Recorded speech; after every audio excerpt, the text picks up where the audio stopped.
Así como en la vacunación, sigamos juntos, porque ya demostramos que podemos, porque lo merecemos. En todas partes. Ponte Exa FM. A esta hora, la revista de Opinión Democracia presenta Miguel Rivadeneira. Los protagonistas, las entrevistas, la búsqueda de la verdad. Miguel Rivadeneira, en la revista de Opinión Democracia. 7:32 en el territorio continental ecuatoriano, en la revista de Opinión Democracia. Vamos a dar espacio al análisis de la situación que vive el país por la grave conmoción interna, como determinar el decreto 224 que expidiera el presidente Guillermo Lasso el 18 de octubre del año en curso. Este 18 de noviembre, es decir, el día de mañana, se va a cumplir 30 días de la vigencia de este estado de excepción, porque si bien el decreto en el artículo 1 habla del plazo de 60 días, la Corte Constitucional la redujo a 30 días y limitó, eso es lo curioso, la Corte Constitucional limita la actuación de Fuerzas Armadas dentro de las cárceles. ¿Cómo se pone orden a los violentos con armas sofisticadas que están asesinando dentro de una cárcel? Y la Corte Constitucional dice, cuidado, no pueden actuar dentro de las cárceles. Por ello el presidente este lunes convocó a las máximas autoridades del Estado y logró al menos acuerdos fundamentales, como viabilizar un proceso de pacificación a través del diálogo, reformas que deben implementarse, en donde la Asamblea Nacional tiene su enorme responsabilidad y ojalá asuma su papel y no la politiquería que ha exhibido durante los últimos tiempos. El presidente Lasso resumió estos acuerdos con el siguiente pronunciamiento. He decidido rearticular el liderazgo de nuestra fuerza pública. La ciudadanía exige el compromiso absoluto de depurar cada nivel, puesto y rango y devolver así a nuestras fuerzas el liderazgo necesario para arrinconar el AMPA. A través de un nuevo proyecto de ley llevaremos a cabo una imprescindible reestructuración y coordinación de todas las entidades públicas relacionadas con el Sistema Nacional de Rehabilitación Social. Asimismo, a fin de que la fuerza pública cuente con las herramientas necesarias para la defensa ciudadana y el control de los sistemas carcelarios, aprobaremos las normas para el uso progresivo de la fuerza. Y por último, en el mismo cuerpo legal, atacaremos la raíz del problema: los jefes de las mafias. Ellos no podrán seguir eludiendo sus responsabilidades penales, escondiéndose detrás de sus secuaces. Por ello, tipificaremos el nuevo delito de autoría por dominio de organización. Es decir, los jefes de las bandas pagarán también por los delitos que ordenen cometer a sus cómplices. Eso señaló este lunes el presidente Guillermo Lasso. Por cierto, jefes de las mafias que estarían en los centros carcelarios, como hay jefes de organizaciones delincuenciales, como dice la sentencia del año pasado, caso Sobornos, jefes de organizaciones delincuenciales que entraron en corrupción.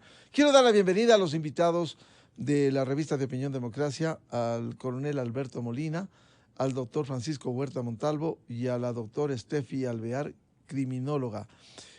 Vamos a empezar con el coronel Alberto Molina. A propósito, en su columna de Diario El Universo este lunes nos ilustra sobre el tema de lo que implica la grave conmoción interna que declarara el presidente Lasso y que fuera minimizado por la Corte Constitucional. Dice el coronel Alberto Molina en su columna: en la Asamblea no dan trámite hace más de 3 años el Código Orgánico de Seguridad del Estado, que contiene 4 leyes importantes: Defensa Nacional, Sistema de Seguridad Ciudadana y Orden Público, Sistema de Inteligencia y Gestión de Riesgo. En estas condiciones, ¿cómo se puede combatir al crimen organizado que se ha evidenciado cuando aquí no funcionaron, lo dice el coronel Alberto Molina en su artículo, los radares chinos, cuando permitió la penetración de narcoavionetas, que de vez en cuando se encontraron algunas, no todas, con unas pistas en Manabí que fueron construidas durante un largo tiempo, pistas largas y anchas, el caso de Jama, provincia de Manabí, y ahí nadie observó, nadie se dio cuenta de lo que estaba pasando. Coronel Alberto Molina, muy buen día. Buenos días, Miguel, un cordial saludo a la doctora Alvear, lo mismo al doctor Francisco Huerta, un abrazo cordial igualmente y a todos quienes nos escuchan. Pero ya que hablamos de leyes, me permito, Miguel, tú eres egresado del Instituto de Altos Estudios Nacionales, en la Constitución del 98, el capítulo 5 se refería a la fuerza pública. Que decía el artículo 183, la fuerza pública estará constituida por las Fuerzas Armadas de la Policía Nacional. En la actual Constitución, deliberadamente, el presidente, en Montecristi, se borró el concepto de fuerza pública. Aquí tenemos a la doctora Alvear, jurista, me va a decir que solamente lo que está escrito es válido. Aquí habla sección tercera, las Fuerzas Armadas y la Policía Nacional, y le da funciones específicas a cada una, totalmente aparte como no era antes. Dice, la protección interna y el mantenimiento del orden público son funciones privativas del Estado, privativas y responsables de la Policía Nacional. Igualmente, la enmienda que hablaba de la complementariedad fue eliminada por la Corte Constitucional. Y más allá de eso, recordemos, y mi artículo anterior, del día de ayer que acabas de leer, ¿no? Hablan del decreto, digamos, del acuerdo ministerial del ministro Jarrín, ministro de Defensa del régimen anterior, ¿no? Emitió un reglamento sobre el uso progresivo de la fuerza, que fue declarado igualmente inconstitucional. Pero me permito yo recordar que aquí tengo en mis manos el manual de derecho de las operaciones militares. Recordemos igual que fue, digamos, denunciado por derechos humanos, fue denunciado, me refiero al reglamento del ministro Jarrín, igualmente el defensor del pueblo, incluso en los asuntos del 19 de octubre, octubre del 2019, acuérdense, el informe hablaba de crímenes de lesa humanidad. Pero bien, este reglamento fue aprobado por la ministra María Fernández Espinosa el 11 de septiembre de 2014. Nadie dijo nada, nadie dijo que es inconstitucional, nadie, digamos, de derechos humanos, etcétera, etcétera. Aquí me permito indicar brevemente, para ganar tiempo, ¿no? ¿Qué es lo que se decía aquí? Mire, el uso, una vez agotados todos los medios pacíficos disponibles, el uso de la fuerza es obligatoria. Es más, establecía los niveles de violencia y qué podía hacer la fuerza pública frente a eso. En este manual de la ministra Espinosa, ¿no? Que nadie dijo nada, repito, aquí dice nivel 4, acción del sujeto que resiste, resistencia agresiva agravada, entre paréntesis, agresión que puede causar lesiones graves o la muerte del militar o terceras personas. ¿Cuál era la acción de la fuerza pública? Técnica del control militar, la fuerza mortal, uso de armas u otras técnicas extremas o letales. Esto estaba, digamos, en vigencia y nadie dijo absolutamente nada. Entonces, repito, yo pienso que a las Fuerzas Armadas, a la Policía Nacional, se debe volver al concepto de fuerza pública para poder emplearse en forma coordinada y en forma complementaria. porque legalmente eso no pasa. Pero bueno, más allá de eso, yo celebro la reunión, yo diría, del Consejo de Seguridad Nacional. Y esto también es importante, Correa, porque estamos hablando de los efectos y no de las causas. Correa eliminó la Ley de Seguridad Nacional que estuvo vigente 40 años y creó una mala copia, un mamotreto, un bodrio, la Ley de Seguridad Pública del Estado, donde elimina la Secretaría del Consejo de Seguridad, organismo permanente, y crea el ministro coordinador de seguridad, que tenía como, digamos, responsabilidad preparar el Plan Nacional de Seguridad Integral. Eso se eliminó. O sea, no hay ministro, no hay plan. Es más, se creó en la Secretaría Nacional de Inteligencia, la CNAIN, esa Stasi que sirvió para perseguir a los supuestos adversarios. Ya conocemos la tristemente célebre, así como la Stasi de Alemania Oriental, nuestra Stasi criolla, la CNAIN. Vean usted hasta ahí. No quiero monopolizar Coronel la Alberto entrevista, Molina. estimado Miguel.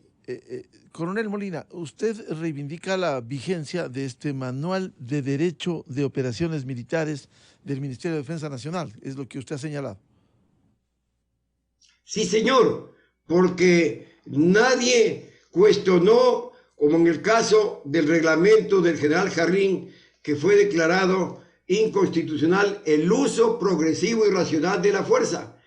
En el momento en que no tienen, usted sabe, Miguel, a las Fuerzas Armadas y a la Policía Nacional hay que darle la misión como están claramente señalados en la Constitución, los medios, armamento, equipo y la protección jurídica. Tú has leído lo que yo señalo y reclamo ya hace mucho tiempo, que en la Asamblea, en vez de estar discutiendo mil cosas intrascendentes que no le interesan al país, debieran dar trámite a esa ley que está congelada ya 3 años y son necesarias para que puedan actuar las Fuerzas Armadas y Policía Nacional. No, y está pendiente la ley de personal, la ley de disciplina, algunas leyes están ahí congeladas. Interdicción aérea, es decir, hay algunos temas pendientes que la Asamblea Nacional tiene que responder ante el país. Bienvenido al doctor Francisco Huerta Montalvo, exministro de Estado, ex embajador. Siempre debo recordar lo que el doctor Francisco Huerta nos recordó. El país olvida lo que sucediera en marzo del 2008, el caso de Angostura, y allí hubo un informe que lo tenemos, cerca de 130 páginas, y el doctor Huerta, con mucha sabiduría, ya advertía el narcoestado en el que podía caer el Ecuador. Hoy, en esta grave conmoción interna que hemos vivido, ¿cómo afrontar en estas condiciones y con estas deformaciones que dejó los 10 años de la Revolución Ciudadana? Doctor Francisco Huerta Montalvo, muy buen día. Muchas gracias, Miguel. Saludos a los panelistas. Yo creo que estamos enfrentando con seriedad, a partir de la reunión que acaba de dar el Consejo de Seguridad Nacional, visto como tal o como una congregación de todas las instituciones del Estado, comienza a darse el esbozo de una política penitenciaria, que no puede ser solamente la consideración de los agentes del orden en las penitenciarías o cuánto se designa en el presupuesto para la comida de los PTL. El tema es complejo, interinstitucional, responsabilidad de todos, y es la única manera de enfrentarlo ahora. No va a ser fácil de todos modos, porque la infiltración es profunda y las magnitudes de los dineros que manejan es enorme. Es decir, pueden tener altos grados de influencia, como efectivamente se ha manifestado en las Cortes de Justicia. Vemos libertades increíbles de gente que está vinculada a tráfico de negocios como las drogas anti-COVID, y ahora resulta que son inocentes. Bueno, desastre en la conducción de la Administración de Justicia. Ojalá que a partir de la reunión de este fin de semana haya una coordinación debida y un control de unos a otros para que ya el narcotráfico no sea el que determine el futuro del Ecuador, sino sus instituciones. Doctor Huerta, sin embargo hay que dar las herramientas, y eso ha sido uno de los temas que hemos escuchado de manera especial en la policía, cuando el propio Código Orgánico Integral Penal, vigente desde el 2014 en el artículo 293, limita y advierte cualquier abuso en las acciones en el sistema penitenciario, que incluso pudieran llegar a una pena de hasta 13 años. ¿Esto quizás no limita una operación, una acción? Por lo menos tiene intimidados a los jueces. Desgraciadamente, los malos tratos se siguen dando y los malos ejemplos abundan, ¿no? La reforma a la COIF fue grotescamente uno de los factores que incide en la crisis actual. Eso de las penas acumulativas puede mantener 40 años a un ciudadano en la cárcel. El abuso de la prisión preventiva es otro defecto que ya se ha notado, pero que tiene que corregirse, no solo comentarse. No puede ser que nosotros tengamos, en relación al número de habitantes, un ratio superior al de México en términos de prisiones preventivas. Y no puede ser que tengamos una magnitud como la que mantenemos en las penitenciarías, especialmente la del litoral, de precios sin sentencia, o algunos que ya han cubierto todos los trámites que la ley establece, pero no pueden acogerse a los beneficios que el régimen penitenciario determina, porque todo está negociándose, eso cuesta dinero, nadie sale porque cumplió con la posibilidad cronológica, tuvo el tiempo requerido para acceder a tal beneficio, si no paga. Por eso vemos que ya incluso gente con boleta de libertad extendida ha sido asesinada, lo cual revela que ya no se trata de lucha entre pandillas, sino un ánimo abierto de sembrar el terror, que es lo que se busca para atenuar la acción del Estado en el control de las cárceles. Ahora la primera tarea es entonces recuperar la presencia del Estado en las penitenciarías, al costo que sea. El Estado no puede seguir permitiendo otro Estado manejando las cárceles, haciendo lo que les da la gana, ordenando los sicariatos desde allí y manteniendo un régimen de absoluta corrupción al interior. Todo se hace con dinero y ya sabemos quién lo tiene. Doctor Francisco Huerta, recuperar el control, lo que usted dice, al costo que sea. ¿Qué implica eso? ¿Tendrá que actuar si hay niveles de violencia que se han extralimitado al interior de las cárceles con ese saldo lamentable de asesinados? ¿Entrar a poner orden en las cárceles? Como decía el encargado de las penitenciarías ahora de nuevo, el coronel Cobo, si no entra en la Fuerza Armada, ¿quién va a entrar? Pues entonces lo que se exigía era un mínimo de coordinación Policía Nacional, Fuerza Armada, que ya está establecido por decisión del presidente Lazo. En definitiva, esto es integral, no se trata de remendar aquí, coser acá, sino de tener una visión de conjunto. Y esa visión es la que tiende a fomentar el presidente Lazo con las recientes acciones. Parece ser que con la comprensión por lo menos de los miembros que asistieron a esta reunión del Consejo de Seguridad Nacional, eso no involucra que sus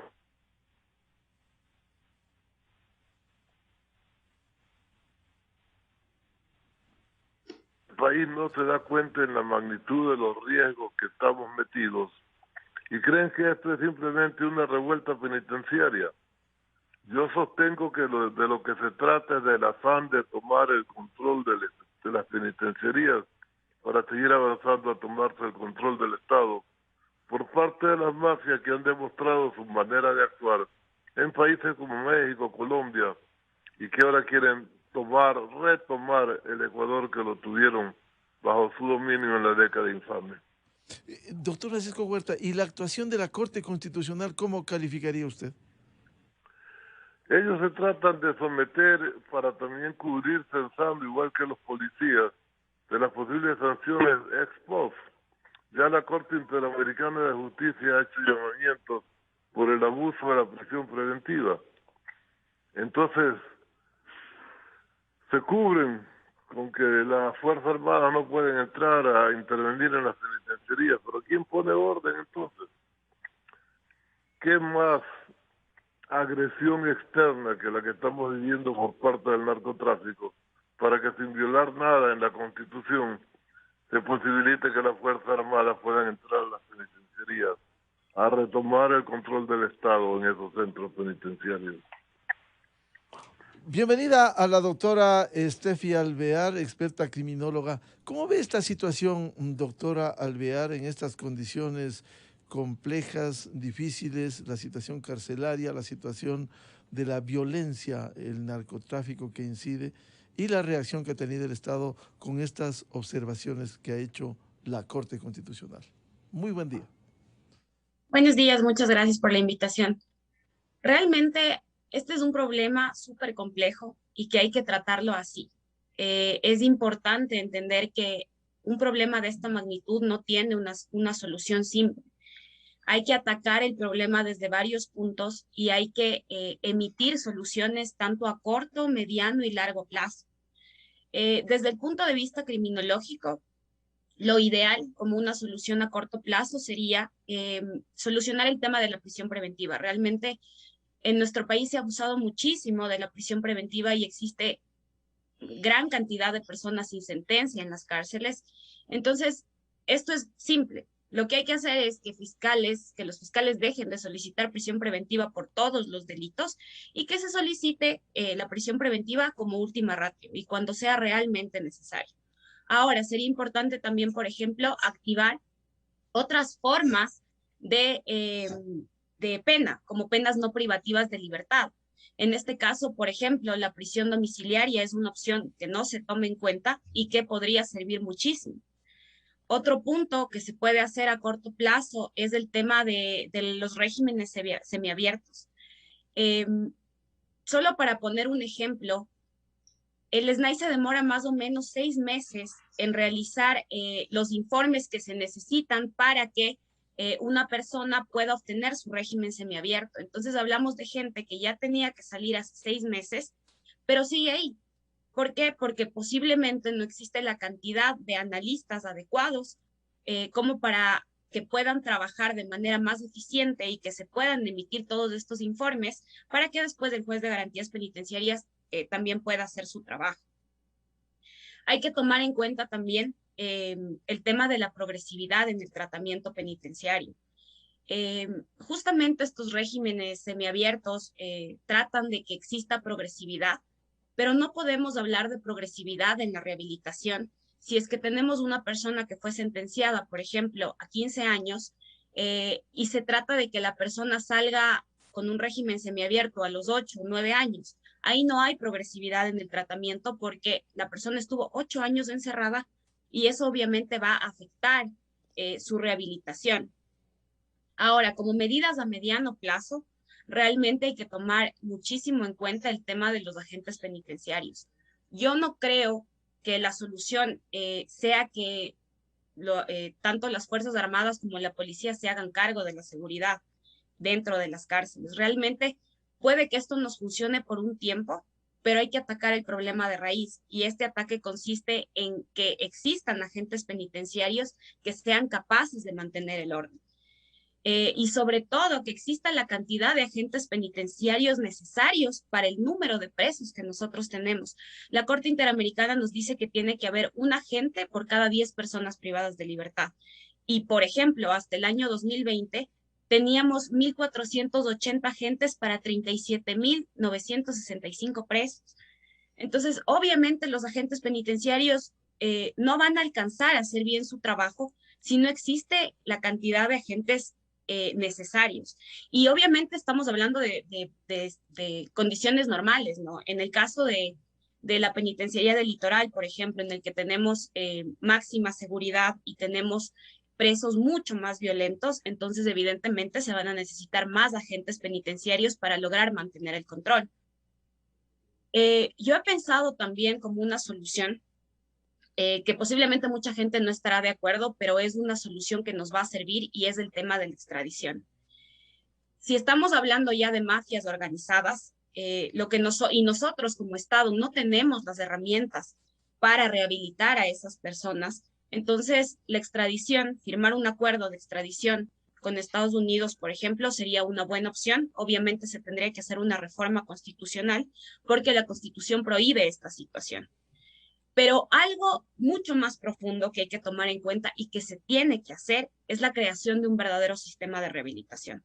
Realmente lo que está ocurriendo ahorita, sí, es consecuencia de una lucha entre bandas, es consecuencia de la inmersión del narcotráfico, pero también es consecuencia de que nunca hayamos tenido un sistema de rehabilitación, que las personas privadas de libertad para nosotros como sociedad hayan sido realmente lo último, que han sido personas a quienes no les hemos dado prioridad, más allá de lo que está escrito. En la práctica no se les destina mayor presupuesto y eso también es súper importante. El gobierno tiene que entender que para cambiar la situación se necesita presupuesto, se necesita cambiar este sistema de rehabilitación, se necesita contratar más personal, porque para que exista una rehabilitación, esta tiene que ser individualizada.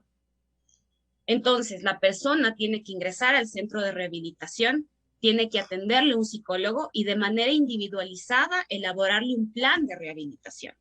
Esa es la única forma en la que vamos a lograr esta rehabilitación. Claro. Solo pongámonos a pensar qué hubiese pasado si todas estas personas que ahora están en la cárcel se hubiesen en su momento sometido a un sistema de rehabilitación. Seguramente nos estaríamos evitando todo este problema.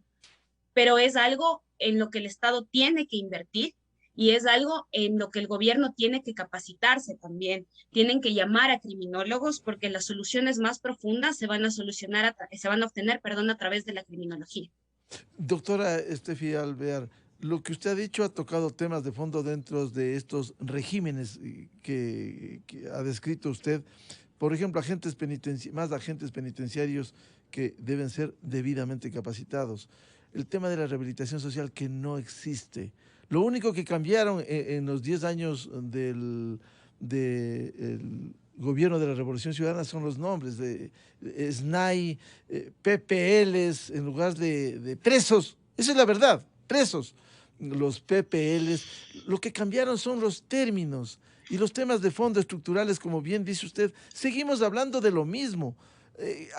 Más agentes penitenciarios debidamente capacitados, lo que usted dice, ir hacia una extradición.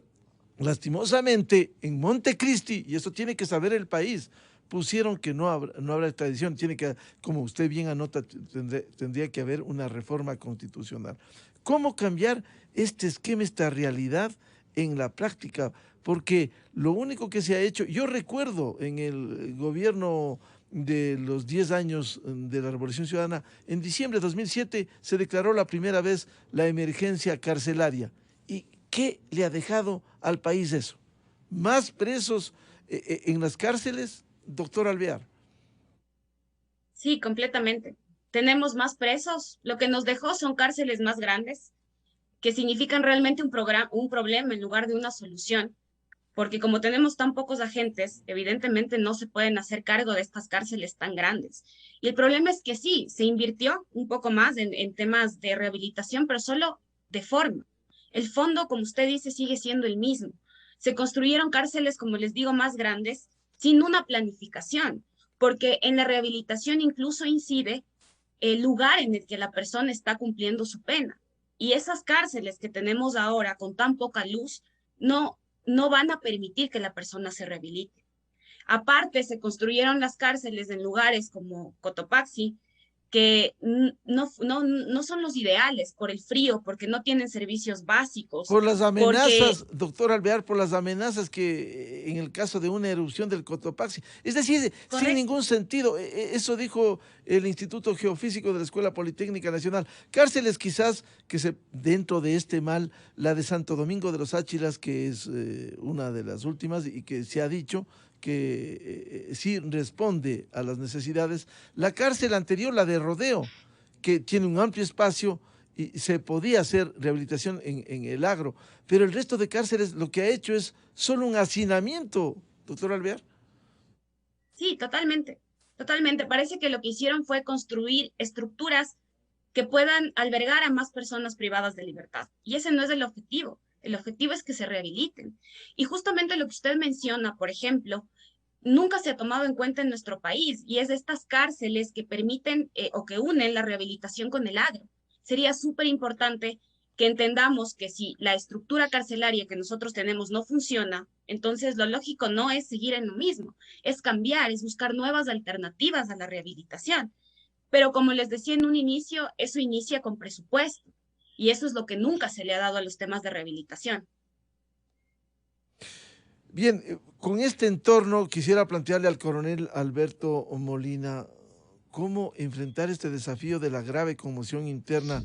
¿Debiera ser renovado el decreto? Porque el presidente ha dicho, lo hará cuantas veces sea necesario, enmarcado en la norma constitucional y legal, por cierto, ampliar el estado de excepción, ¿no? Porque la crisis sigue allí, coronel Molina.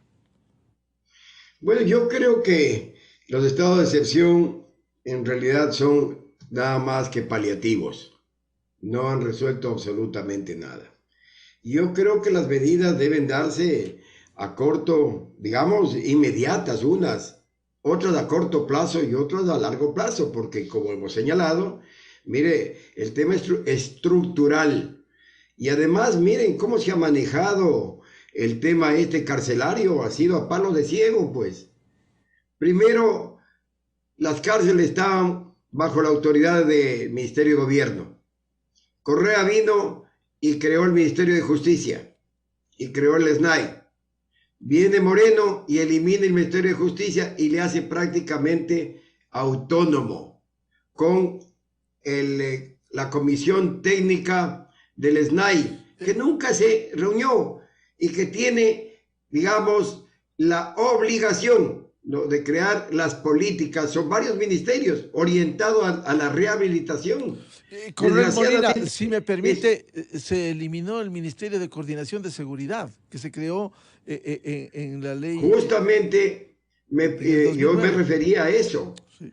El mamotreto, como le llamo yo, la Ley de Seguridad Pública del Estado vigente actualmente, se eliminó la Secretaría del Consejo de Seguridad y además se crea el Ministerio Coordinador de Seguridad, y bajo ese ministerio está la Dirección de Movilización.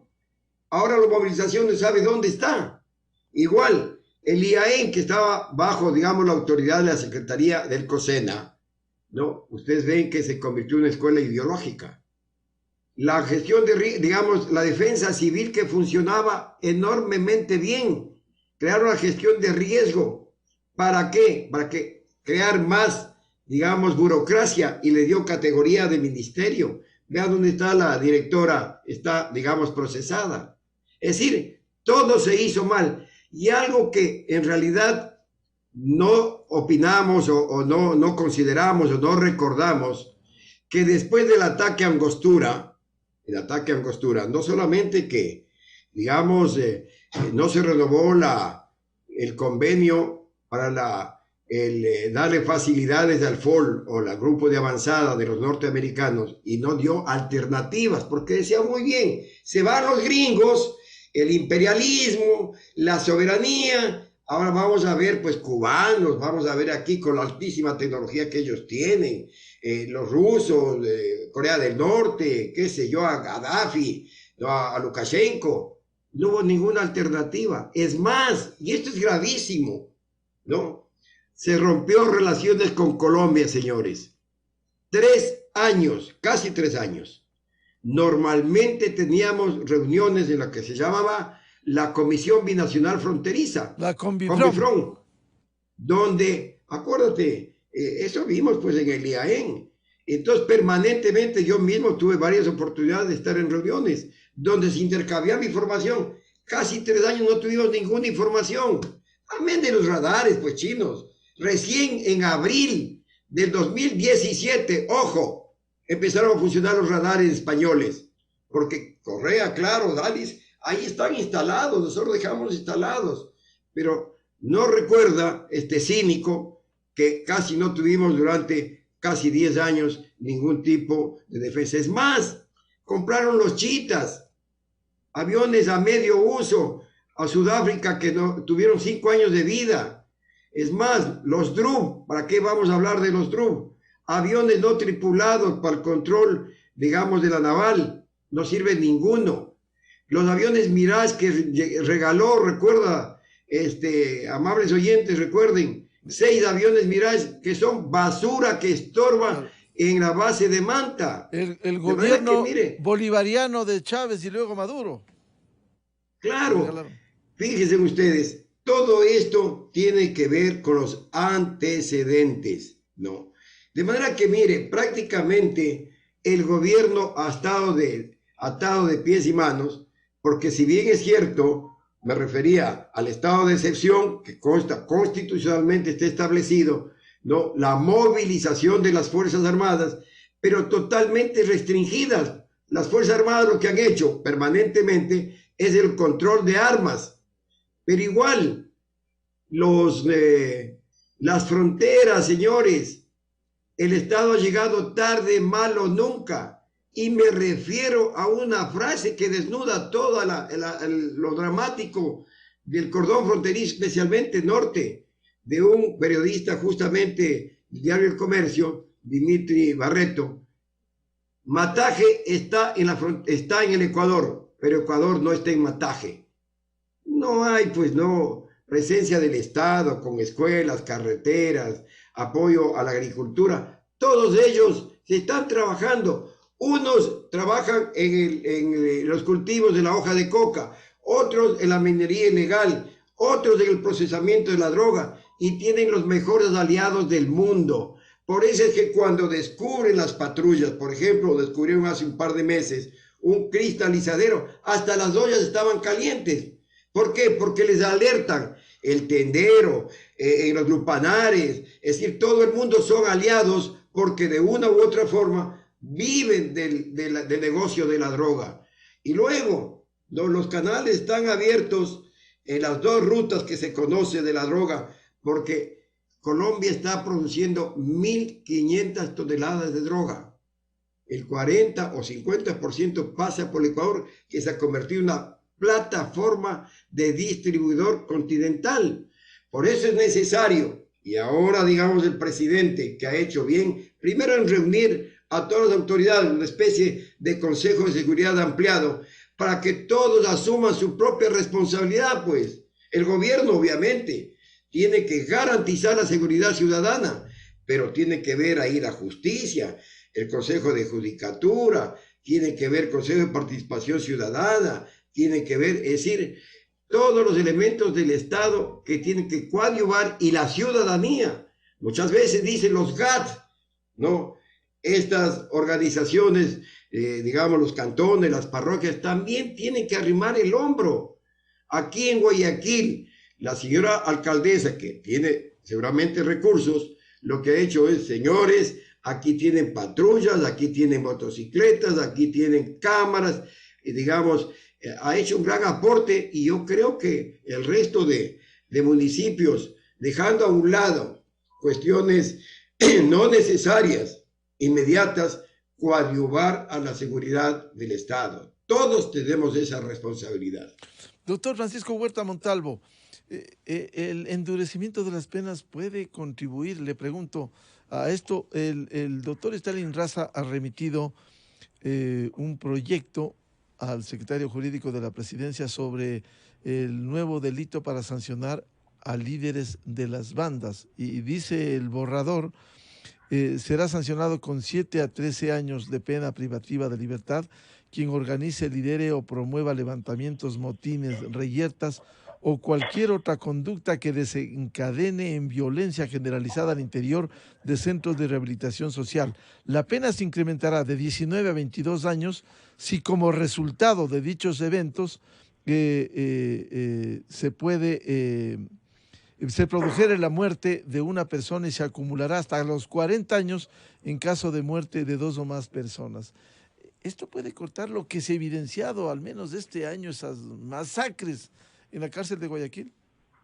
Ojalá. Yo no creo en la acumulación de las penas como un mecanismo para mejorar el comportamiento de los PPL, definitivamente. Y está bien que algunas visiones crean que incrementando los años de prisión van a mejorarse las cosas, pero Como decía la doctora Alviar, se trata de una programación de conjunto, un esfuerzo de elaboración integral de un plan de reactivación y rehabilitación, de las conductas que hay que tener para que mejore la administración de los recintos penitenciarios. Por supuesto, eso requiere recursos, pero seguimos dando palo de ciego, todo el mundo propone esto, el otro, aparecen novelerías jurídicas como esto de la prisión acumulativa, y hacemos unos códigos a la violeta con asesoría española que a veces no se corresponden a la realidad de lo que el Ecuador está requiriendo en estas materias. En todo caso, como ya se ha señalado, hay necesidad de un esfuerzo conjunto, plurinstitucional, no hay alternativa, y un esfuerzo sostenido con apoyo de la sociedad civil, que por difusión adecuada de la información que se quiere saber, tenga un comportamiento también adecuado. En este instante la actitud es decir que el gobierno haga, que por qué no intervienen, etcétera, pero como que fuera un problema ajeno a la ciudadanía, y es uno de los que más presencia está tomando cuando vemos los miles de niños en los suburbios guayaquileños y de toda la República, enganchados en el consumo de drogas y después vendiéndolas. Es decir, esto es pluridimensional, poliédrico, y la forma de enfrentarlo no es tema por tema, sino una visión de conjunto que después especializa el tratamiento de cada tema, pero dentro del marco de una visión de conjunto que todavía no se ha elaborado. Lastimosamente, doctor Huerta, ¿cuánto emprendemos de esa reforma estructural, integral, Ahí está. que permita avanzar en los diferentes frentes? Eso es la urgencia ahora. Desgraciadamente en el país todo es urgente. Mientras tanto, la reactivación económica no se logra ni se va a lograr con estos niveles de inseguridad que estamos evidenciando. Porque estamos hablando de lo que ocurre en las penitenciarías, pero olvidamos mencionar lo que ocurre en las calles. La gente ya no puede salir, está prisionera en su propio domicilio. La mayor parte de los ecuatorianos cumplimos prisión domiciliaria sin tener ningún delito cometido, pero nos tenemos que quedar en nuestras casas los fines de semana, da miedo salir a un restaurante, a cualquier sitio. Es decir, así no va a haber reactivación económica. Pero parece que algunos estamentos políticos de la República no entienden lo que está pasando o son cómplices de lo que está pasando. Y entonces hay que tomar medidas muy en serio, superando los esfuerzos de esos cómplices por seguirnos manteniendo un estado dependiente del narcotráfico, o cuando vamos a cumplir 200 años de independencia, el gobierno logre en un plan a 6 meses plazo, le decía yo, para que cumpla el 24 de mayo de 1920, del 2022, con liberar a la República del secuestro que la tiene sometida el narcotráfico. Porque las instituciones de las que comentamos que actúan mal, no lo hacen por ignorancia, lo hacen por complicidad. Forman parte del gran tejido narcodelincuencial político que se ha tomado el Ecuador. Doctor Huerta, estamos viviendo ya una narcodemocracia como usted advirtiera hace ya más de 14 años. Quisiera citar lo que precisamente hoy el doctor Ramiro Rivera Molina en su columna de Diario El Comercio, al hablar de las trampas que pusieron, habla precisamente sobre este tema y advierte que simplemente el Ecuador ha venido viviendo en estas condiciones. ¿Cómo se explica, dice, que organizaciones de narcotráfico hayan convivido en armonía durante un régimen autoritario? Se explica porque es un pacto continental del narco con la política. Esa es la alianza político-delincuencial que no se quiere admitir que existe como tal. Cuando yo tuve los primeros indicios de que algo andaba mal, a través de las investigaciones referidas al caso Angostura, nos fuimos dando cuenta de la magnitud de la penetración del narcotráfico en una serie de instituciones claves para la vida de la República. Desde saber que en Angostura había un campamento del registro civil ecuatoriano donde podían darse cédulas de identidad del Ecuador para beneficio de los guerrilleros, libre circulación en la República, con cédulas obtenidas en el campamento de Angostura, hasta la penetración que permitía que un oficial de la Fuerza Armada de la base aérea esté conduciendo droga, usando vehículos de las fuerzas aéreas, y luego policías vinculados al narcotráfico, y luego este y aquel, y luego el financiamiento de las campañas odio de narcotráfico en Manabí, y la vinculación de los que los proveen de diésel. Es decir, hay una super red que a rato se la toca en uno de sus filamentos, pero no se ha hecho un esfuerzo conjunto para superar la situación, que es lo que yo clamo que se haga. Cuando advertí hace 9 años estamos en riesgo, después dije quito riesgo, somos una narcodemocracia, y después dije quito democracia, éramos una narcodictadura. Ahora el país vuelve a la normalidad democrática, entre comillas, como posibilidad de futuro que hay que aprovechar para limpiar la República. La República está tomada por el narcotráfico, sí, tomada. Se evidencia básicamente en las cárceles, pero también en la sentencia del Poder Judicial, en la manera de comportarse de algunos asambleístas. Hay evidencia por todos lados. Frente a eso no queda más que una gran voluntad nacional conducida con gran liderazgo por el presidente de la República para tratar de liberar al Ecuador cuando tengamos 200 años de vida independiente. Ahora, todo esto, lo que ha señalado el doctor Francisco Huerta Montalvo, necesita el acompañamiento de los diferentes sectores, autoridades y funciones del Estado. Doctora Steffi Alvear, ¿usted cree que el endurecimiento de las penas pudiera arreglar esto o simplemente va a ser más de lo mismo, aun cuando cada vez que se producen esos hechos aparecen necesidades que no se han podido cumplir? No, no ayuda para nada el endurecimiento de las penas. Realmente lo que hace es empeorar la situación. Y lo que tenemos que ponernos a pensar es que si tenemos una persona privada de libertad que tiene 30 años más o menos y fue sentenciada a 25 años, significa que va a salir de la cárcel cuando tenga ya 55, sin nada que hacer afuera porque el Estado no le dio una rehabilitación adecuada y no le permitió reinsertarse.